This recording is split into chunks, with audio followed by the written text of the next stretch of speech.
4, Now, 3, you're on live. 2, Yes. 1. Hello, everybody. I told him he could do the intro, but maybe that wasn't a great idea. Happy New Year. Happy soon-to-be New Year. Happy New Year in Australia. That is right. Already started in Australia. There was a little controversy there. What's You the have to look at the controversy? people. Was it the? Well, I'm looking at you because I'm Now talking you have to to you. look at them because we're talking to them. It was the fire ban. So they have Oh, many that's fires right. You going said on in that this morning. Australia. It was about that. And they went ahead and did the fireworks. But like Mario and I pointed out, when you've already paid for the fireworks and you have it set up. Yeah, because you've got guys. There's people getting employed to do all of that. You got to let them do their thing. Well, you could have done part of it. But I get it. And it's just a giant island. You could set it off. It's like doing it over a lake. Yeah. Safety. It was. It was near the bridge. Yeah, I'm not sure why I started with that, but Happy New Year already in Australia, and Happy New Year soon to be for someone else. I haven't looked at the time zones. But we will not be up tonight, probably. We will probably be in bed. So we're already saying Happy New Year. So we thought we would come and talk about some things that happened, like our Feast of the Seven Fishes, and maybe some things we're looking forward to into the new year as far as cooking goes. Yeah, we had a lot of fun doing our Feast of the Seven Fishes. It's our annual kind of event. We invite a family over, try to invite somebody different each year to share that with us. This year we had a lot of fun with our friends Pam and Bob and their two sons. So they came over. We had a really, really filling meal with lots of different dishes. So, Do we want to talk about Feast of the Seven Fishes? We do. No, do we want to talk about it? Not everybody knows what it is. So Feast of the Seven Fishes is normally held on Christmas Eve. It has become an Italian-American tradition, and it does date back to, I forget which town in Italy, but I think southern Italy, where it dates back. Anyway, it is common here in the U.S. with Italian-American families. And we started doing it with our family. That's right, 98% Irish. That's right. But we're 100% Italian in my book. That's right. So we started doing it because we wanted to have our own tradition. And we like to cook. Yeah. So that gave us the creativity to kind of do what we want. I love fish. I grew up in Chicago on a lot of lake fish. So I love actually all types of fish. I don't know if there's any fish I don't like. I don't like sushi. I know. I lived in Japan and I don't like sushi. But if it's cooked, at least mildly, we're all over it. I will eat it. So we thought it would be fun, and then each year we invite a new family, and that's really nice for us because while it may be a familiar dish for us, it's not familiar to them. Yeah, and you can see some of the videos on some of the dishes we made are on the YouTube channel. So we started off with a couple of standard appetizers we do every year now. Calamari. Well, our goal, hold on, I'm going to stop you just for a second. So our goal is to make it enjoyable and kind of progressive. Yeah. Because we have a lot of dishes.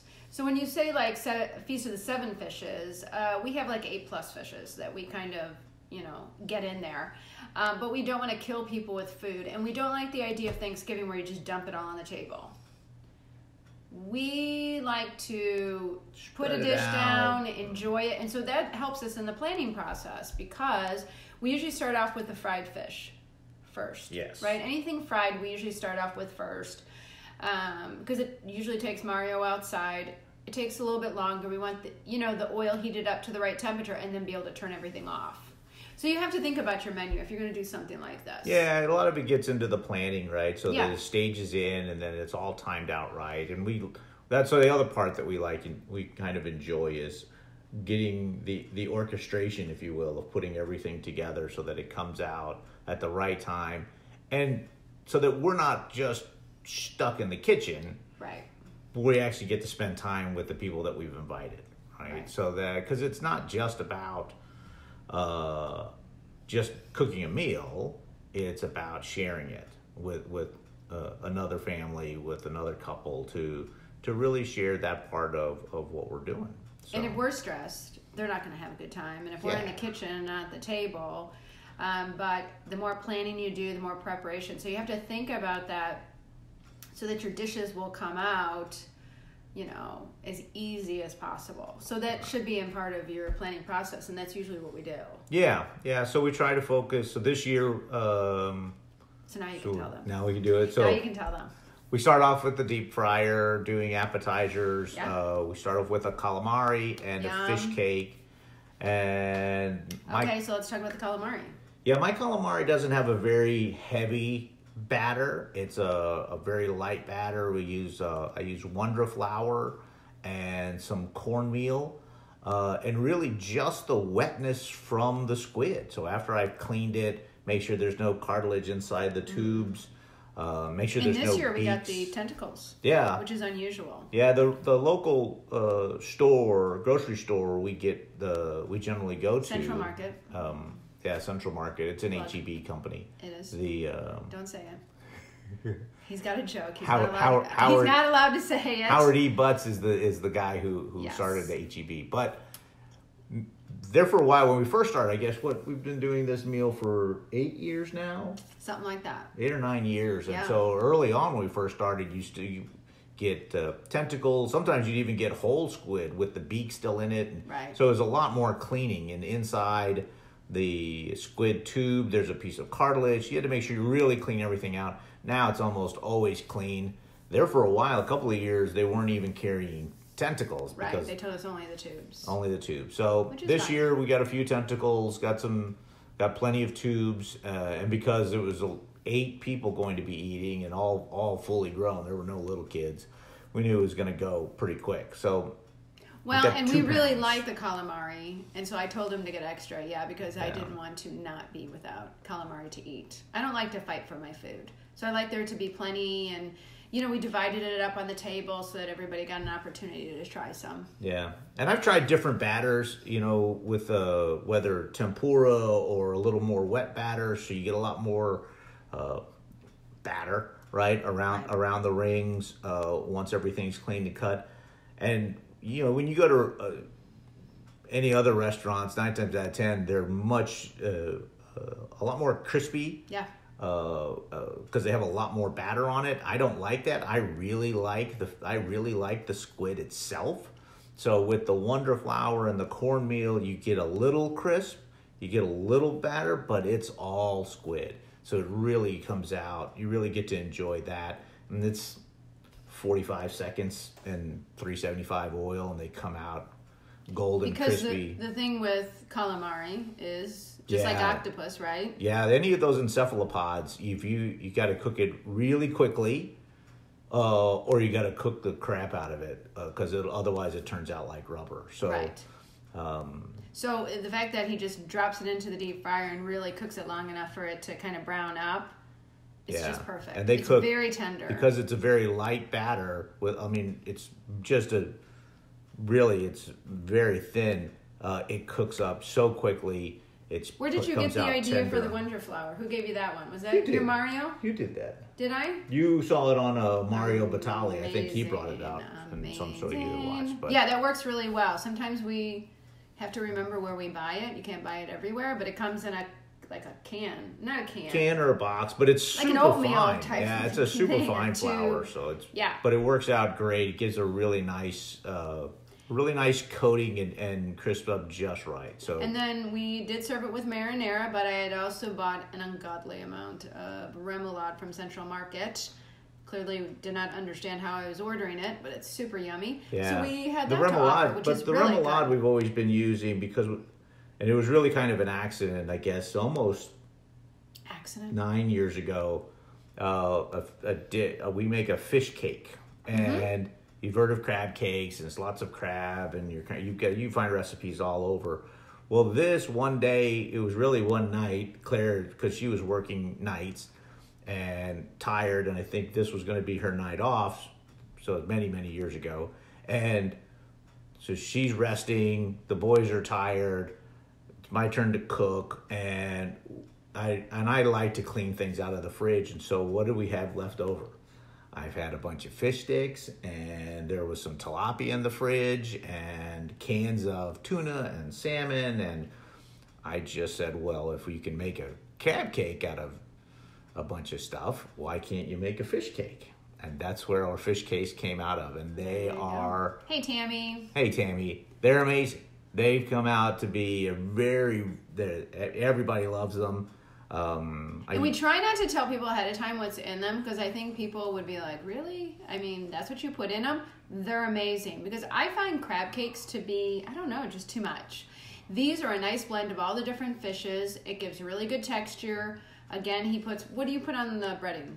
The breading I add, again, a little bit of Wonder Flour, not so much cornmeal, but mostly panko. So panko and egg. Okay. I get it, Tammy. Isn't that horrible when you start to hear and you can't eat, or you gotta... So poor Tammy's at work. That's hard. Don't watch the commercials on TV, Tammy. That's right. But so these cakes, generally I do in a 2x2 square, about an inch thick, and then rolled in egg and panko, so it really holds together. Oh, right, you're out. I'm not ratting you out. Nobody knows. No, it's a Nobody complete knows. secret. We're not at work. But so rolling it in panko and then rolling it in egg and in panko again really builds a nice crust. And because all the fish in it is either out of a can or has already been cooked, everything's cooked inside of it. You're really just bringing it up to temperature and getting a nice crust. And it really holds itself together. And you make them ahead of time, and then you refrigerate them. Hey, Lynn. Hi, Lynn. You refrigerate them, and that makes a big difference, because then they hold together real well. Yeah, so they before set. You do the square, we have a square... Like a cookie mold. Cookie mold, yeah. But then he cuts them like in half. It's a much better size, because they're pretty deep. They're almost like an inch deep, aren't they? They're about an inch thick, but now it turns into a triangle. They're great. But perfect size. And the egg, if you use egg like in an egg wash, but when you use egg whenever you're doing it in a dredge, it really enhances that golden color when it's deep frying. So they come out golden brown, really beautiful, crispy. And of course, every time we take something out of the deep fryer, hit it with a little bit of salt so that it sticks. And then I had the boys bring it inside, and everybody really enjoyed it. It was phenomenal. The fish cakes, again, are also another video on the YouTube channel. Yeah, really important. Anytime you're deep frying something, hit it with a little bit of salt afterwards. It will really help with the taste. So we start off with those because of the deep fryer. And then when we're done with that, then he can unplug the deep fryer, and we don't even have to worry about that anymore. So and do that outside because nice. it can smell, right? Yeah. Because it's a pretty strong odor. But it's outside, and that way it's out of the way. It's not tripping over anything. And then come inside. Now we can sit down, and we shared and got to talk a little bit and have a glass of wine. And then we moved on. Once any of everybody... And then you have to watch out because people started eating multiple fish cakes. And they're like, slow down. There's more coming. You do have to tell people. So we had a bunch of friends over for dinner. We were really excited. And we brought in two things. We did the two deep fried things. So we did some tempura first. And we tempura'd shrimp and... Sweet potato. Which, if it sounds strange, it's not. In Japan, they serve squash all the time. It's super yummy. And then after that, we did our turducken balls. So it was like a Thanksgiving meal in a deep fried ball. So gravy, mashed potatoes, turducken meat. So what else did I miss? So we started with gravy in the middle. Yes. Now this was a separate meal, but we did gravy in the middle. I froze little rounds of gravy in little round ice cube trays. Wrap that in. Did you do sausage? Stuffing. Oh, then stuffing. Wrapped it in turducken sausage. Then wrapped it in mashed potatoes, and then rolled that in panko and egg, so it really had a good crust. And you had to do that twice. Oh, go ahead. Yeah. You had to do it twice. If you don't roll something like mashed potatoes, the one I didn't get rolled really well in the dredge, and basically it just disintegrated all the mashed potatoes. So if you're making that Scotch egg type of ball, and these came out with all the mashed potatoes completely rolled, about the size of a softball, not that big, Yeah, a small softball. Yeah. But super good. So anyway, we bring out these two dishes, and one of our friends says, "Thank you so much. That was really good." Yeah. And I said, "Oh, you've never eaten with us before." That's just the start. And they were all like, what? We would have worn our elastic pants if we knew. We had so much more food by the end. I think these poor people just wanted to leave the house. They were so full. So it is really important when you're having a dinner like this and it's a big dinner, do explain to everybody, since you don't put everything on the table at one time, pace yourself. Yeah. So we want lots of food because we don't want people to feel like they have to, fight for food.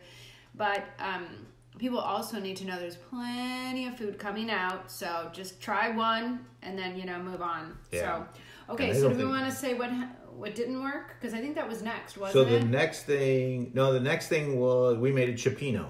Right. And so if you've ever had a cioppino or you've made a fish stew, this cioppino is a San Francisco tomato-based fish stew. Mm-hmm. Really phenomenal. Mussels, clams. It's very light. It's not super heavy on the tomato. Yeah. I mean, there's tomato, but it's not very heavy. It's very brothy. Yeah, and ours came out with a nice spice. I thought it was really flavorful. And then what was nice is we had done, again, planning these things out. We started the soup early in the morning, got the base going, and that was one also that because we were going to put squid in it, I have to put the squid in at the beginning, and it cooked for almost an hour and a half. It was super tender, but we didn't add any of the other fish until about a half an hour. About a half an hour before we were going to eat the soup, we started bringing it back up to temperature. And then really in the last 10 minutes before it's time to serve. So when we brought in all of the calamari and the fish cakes to eat, that's when I dropped in the mussels. I dropped in the clams first and some cod. And then maybe 5 minutes before we served, I threw in the mussels. And everything opened up because it had plenty. They don't take a long time. Mm-hmm. Little neck clams take a longer time to open up than mussels. Mussels just open up right away almost. Yeah. But you're missing the beginning part of the cioppino story. What was that? The bags of heads.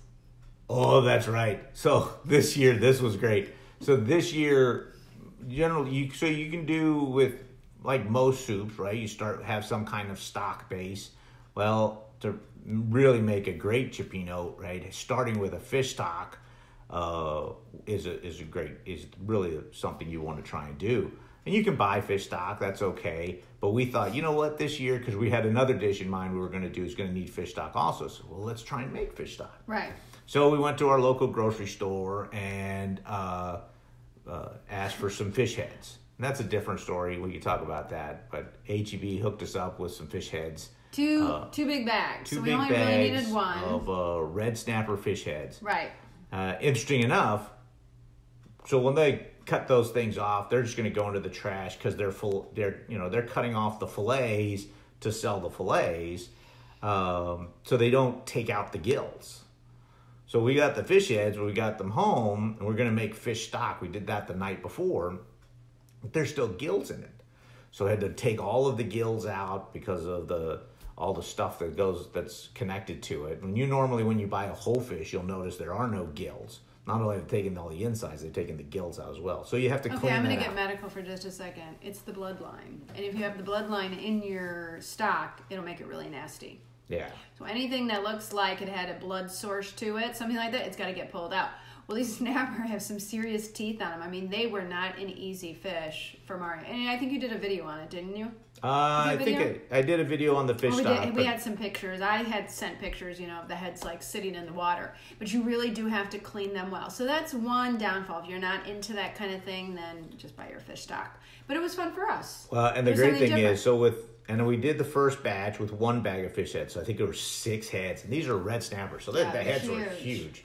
But we got 4 or 5 gallons of fish stock when we're done. So we had an enormous amount, which was really great. I was able to actually froze a bunch of it. I put it in ice cube trays, put it in some mini loaf pans and froze those and then vacuum sealed them. So I've got an enormous amount of fish stock. I don't have to get fish heads for a while. Right, because really, if you're going to have a big dinner and you're going to cook, you may as well just cook a ton. And then if you have leftovers that you can freeze, go ahead and freeze that. So anyway, we did the cioppino, and that was really good. And again, we don't serve a ton. You get a little bowl of it Right. because, again, there's a lot of little meals, so you need to keep that in mind. The other thing that I do the day before is I always set out all of the dishes, the serving dishes, and I also count up how many dishes that we're going to use. So we have the right dish for the right meal. And so then that way, when it comes to cooking, we don't even have to think about it. You know, I actually use little index cards and I put it on there and I say, that's what this is for, that's what this is for. So if one of the boys should help him or somebody else jumps in, Yeah, it makes it very easy. you can just clearly see. And then we have all the serving spoons ready because it's the last thing you need on a day when you're doing a lot of cooking. Again, you don't want your guests to think that, you know, you're frantic. So get all your stuff organized. That's really, really important. Talk about the whole process, how long you think everything's going to take. So again, you know, you choose your dishes. So we did the cioppino. Oh, we served it with a clam bread. So we found a recipe, and this is maybe like a garlic bread, but yes, Claire found the recipe. But it's basically a garlic bread with an enormous amount of chopped clams on top of it. It was so good. Butter. Yeah, so you So make it's a a compound compound butter. butter. Compound butter of chopped clams, Parmesan cheese, butter, obviously, parsley, salt and pepper. And you take the clam juice that you've reserved from the can of clams and reduce that down to really intensify the flavor. Mix that all in and put it on a nice bread. And, Cousin's watching. Hey, hey, Alan. cuz. So put that all on the bread and put that in the oven so it toasts up nicely and all that butter melts in and the clams and the cheese gets all toasty. That with the cioppino, molto bene. So good. So you again want to use a bread that it's going to be wide enough. You don't want it like too skinny, and but you want it to be able to hold and soak up all that butter. Yeah. It's really good. And maybe you're not into clams that much. You could use less if you wanted to, just to kind of flavor the butter. This one likes clams, so it was loaded with clams. Really and good. it was really good after. Yeah, it was phenomenal the next day. It was phenomenal cold, but it was really, really good. Yeah, so that was another one. Then our next dish was the mussels with... Well, we attempted beforehand a dish called quenelles. Again, when I found this one. Yeah, that was a Not so difficult well. one, and so we tried those. That was a fail, so that didn't get served. But we'll definitely try that probably sometime. But the smart thing year. is that we had a feeling it was going to be a difficult one. It's where you take the 2 spoons and you... Is that the word for it? I don't know Quenelle? what- I don't know what that- I don't know Anyway, what that term you take the 2 spoons. Maybe Alan knows. Alan, do you know? You take the 2 spoons like you do in a dessert, a little fancy dessert, and you make the like eggshell little shape to it. And that's what you do with these. And they're basically like, this sounds gross, but I bet it's really good. It sounds really good to me. Is a fish dumpling. And then it floats in a creamy, in a creamy kind of fish sauce. So you can do like a lobster sauce, like a bisque type thing. So it'd be really yummy. But the key is to get that quenelle thing super light and airy. And so Mario had a feeling it was going to be a tough one since we'd never done it before. So he did it early in the day because it did say that you could keep it like on a buttered dish and then warm them in the cream sauce. So Mario attempted it. Yeah, I attempted it early. It was a fail. Yeah. So those didn't get served. But it was good because we weren't doing it while the guests were sitting here. Yeah. Yeah. So we were able to try it out and just kind of put everything off to the side and get that cleaned up. Yeah. So quenelles were a fail. That's okay. Right. We'll try those again. And then we moved on. After we with cleaned linguine. up, we did mussels with linguine. So I have a really big pan that we can do a lot of mussels. And I use shallots and butter and garlic and white wine and really make a really nice white wine sauce to go with that. Super yummy. And again, throwing the clams in first. The clams this year, I must not have let them cook enough, but most of them opened. So a few didn't. And then the mussels right at the end, and then toss all in the pasta. So all of the butter really coats it, all the garlic and all the juices that come out of the clams and the mussels. It was really, really tasty. Yeah, now I know you're supposed to use the wine that you would drink. I don't drink white wine. So we used 2 buck chuck. And it worked really well. Yeah. It was very, very good. And I'm going to say that if you're going to do this, make sure that you have lots of butter, lots of wine, lots of broth to go in it, because there's nothing better than it just swimming in all of this juice. And then if you have any clam bread or regular bread, we did have plain bread, you know, you can dip it in there. It's so good, and it's really outstanding the next day. Well, and remember, the pasta will soak up a lot of it. But what we found out is making a lot of sauce allows for you to not only serve the pasta, but then actually pour all of that sauce out of the pan. I put it into a little gravy boat so that then people could still pour more on or pour a little on the side of their dish and keep on using it. So it really works out well. Yeah, and the key there is to watch your pasta. So I used to probably cook the heck out of my pasta before I met this one. So al dente is really, really important, because really by the time everybody gets their bowls and sits down, you really don't want to have soggy pasta. That's really, really important. So practice with that. Taking it out early, almost before it's al dente, because it finishes in that big pan of clams and mussels and the sauce that's in there. It will finish cooking very quickly. So. Yeah, but that's a super tasty one. We have that every year because we really like it. We usually have leftovers, so we usually like that. And then this year, I didn't realize that one of our guests, the young man, really liked mussels. I thought mussels might be difficult sell. So we went ahead and got some shrimp and put that also in a garlic wine butter sauce and had that on the side. So if people wanted to add shrimp to their dish, then they could add that in. Yeah, it's just a quick little thing. So that's nice. Like if you're not sure if somebody's going to like a dish, maybe offer a smaller little option for those people, because you want people to have something that they can eat. And we did ask if there was any, allergies or things that somebody didn't like, and they said everything was a go. So that's important, because otherwise, you're spending your money and your time, and if nobody's going to eat it, you just need to go with another option. Yeah. Because then it's not fun. Okay, then we move on to the whole fish. So the last part was the whole fish, and so we did two different ones. One, we do a bronzino. I baked those. We got 4 bronzino. They're Mediterranean sea bass, really nice, very forgiving, really a nice sized fish. They're probably only 1.5 pounds, 2 pounds maybe. Yeah, they make a really great fillet. I'm probably, it's a good sized fish, and probably in my family, if you were just serving it, it would be 1 per person. But after such a large meal, it's probably 2 people. Yeah, maybe 2.5. We did 1 fillet per person, so 1/2. Yeah. Right. So out of the 4 fish, everybody got 1 fillet. Right. And because they're probably that tall, which is 2.5 to 3 inches, from stem to stern, and then the. This is stem to stern, but that's okay. Top to bottom.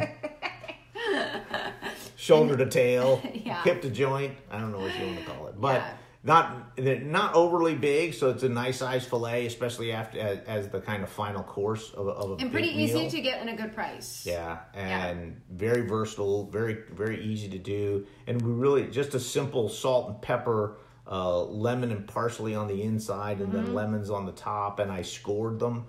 So, and then bake them in the oven. It's about 20, not even 20 minutes. Now, did you wind up baking them uncovered, or did you do the parchment? I baked them uncovered. And they came out great. And then... Because that's another option. You can make the little parchment pouch. Like if you can do it on the grill, you can also do it in the oven. And so you can, put some other things in there, and then you roll the parchment down, so you make like a little hotel for them. And then you put it in there, and then it steams. And then you kind of get more juices on the bottom. Yeah. Right? I didn't do that this time. And it's probably a little bit safer. If it's your first time doing a fish, that's how I would suggest it. Because I think that, but you do have to watch it. Steam is very hot. So it will steam in there. So just watch it. But I think that's a pretty easy way to probably bake the fish in the oven, is to do that. But there's a fair amount of oil in the bronzino. So you don't have to add a whole lot. But very easy, very simple to cook, and they'll come out almost perfect every time, because they're very forgiving. Yeah, it really doesn't require a lot. It is a flaky white fish, so it really does not require a lot of seasoning inside it. If you wanted to do something after, maybe a sauce, right? Something to go with it, or like he did a compound butter. So a compound butter is any butter that you've softened and put flavoring in, and then you make it cold again. So you could actually take a butter if you wanted to do something special with that, and then bring it out, and you could actually slice it, and then you could put it on top of the fish after it's done cooking, and that would add a little flavor to it. Yeah. But it is a delicate fish. It doesn't require a lot, and that's usually why we serve it at the end, because it's almost like people can't take anymore. Like if you serve something heavy at the end, you would lose them. Well, and for one last thing to go along with it, is because we try to do something new, right, each year. Well, the quenelles were new, Yes. right? We said that was a fail. But Yeah. the second thing that we did new was a striped bass, or was it a black bass? The recipe called for a black, but I think it was, think a we got black striped bass. It was a striped bass. We got a striped bass. Yeah, a And little this- bit bigger than the Bronzino, but not too huge. Right, and then so with that one, I actually fried it in a pan, but because it was a lot more oily, and to create a almost a vinaigrette. So with the oil off of the fish, and I forget what else I put into it. The black olives. That's right. So There wasn't much. It is a recipe. It's only got a few ingredients. Yeah. I forget what else. So it's black there was. I should have olives, looked it up. I'm sorry. a little bit of I can garlic. post it. But we Have it here basically somewhere. adding those two, adding Yeah. a few of those things into the pan, and again I use a really big pan and cook the fish right there on it. Flipped it over once, and so in about the time it took for the Bronzino to bake in the oven, was able to cook this black bass whole on the stovetop and generate this vinaigrette. So we served everything all at once, and then that gives us kind of that nice big presentation. So we have got a couple of dishes that are really large, and the bass on it. It was falling apart. It was really good. It was very good, very tasty. It wasn't too overpowering again. I'll have to post the ingredients. It was very, very simple. And again, the other thing to take into account is these fishes were so easy for anybody who maybe was watching their diet too. Yeah. Not the fried food. But, keep that in mind, that there's some things like the cioppino is really good. It really didn't have a lot of fat in it. It had the fish. As long as you make sure you're inviting fish people to your meal. But these things were very light and very good, and not super heavy. So make sure that you're balancing that. Some of the heavier dishes with definitely the lighter dishes. And then we had asked our guests. So then that was it. And everybody was full. Everybody Super had a really full. nice time. I think it really worked Nobody out. even wanted coffee. I had some later, but nobody even wanted. Nobody wanted to drink or eat anything else. Our friends were very gracious and brought a dessert, a lovely dessert. But again, we were all I think about everybody was stuffed. I don't think Yes. anybody got to the desserts. And we had done it over a couple hours. Mm-hmm. An hour and a half, 2 hours, something like that. It was very, very nice and long, and we just look forward to every year, throwing in a couple new dishes. We try not to completely throw everything out and do everything new. That's just too much. You should have some comfort in what you're making. So definitely choose dishes that you're okay with. That's what you could also do with Thanksgiving. Thanksgiving, everyone expects certain things, right? Okay, that's fine. But then you could throw in an extra dish. Who's really going to care? They're either going to eat it or Right. they're not. But it's a great opportunity to try a new appetizer or try a new dish. But again, don't make them all new dishes. Just pick one or two new things. And it makes it fun and adventurous. And then, of course, if it doesn't work out, like it didn't work out with the quenelles for us, then that's okay. Then it's a wash, and it's not a food. loss. Because really this year, I think if we had the quenelles, these people might have, really, it might have just been too much. Yeah. It really was a lot of food. Yeah, we had really filled everybody up. Yeah. So that was our Feast of the Seven Fishes. So I think it's really fun to start a tradition. Yeah, I've really enjoyed it. And then, since recently, last year, Claire got me one of those food savers. So there was leftover cioppino. So I actually took out the big chunks of fish and anything that was left in it and kept all of the broth. Mm-hmm. And again, I froze that and vacuum sealed it. So in smaller sections. So if I want to have, soup one day, and I feel like maybe I can just go get a half a pound or a pound of mussels, and maybe when Claire's out, That's right. I'll have a pound of But mussels it's all to nice. myself. You're using the silicone loaf pan, Yeah, I right? use this silicone loaf pan that Which has was 4 not small easy to loaves. find, by the way. Bed Yeah. Bath & Beyond, we did find it. They have it in new funky colors. We were kind of looking for something silver, but it's not. It's in a silicone. It was blue or something. Mm-hmm. Ask, they do have them.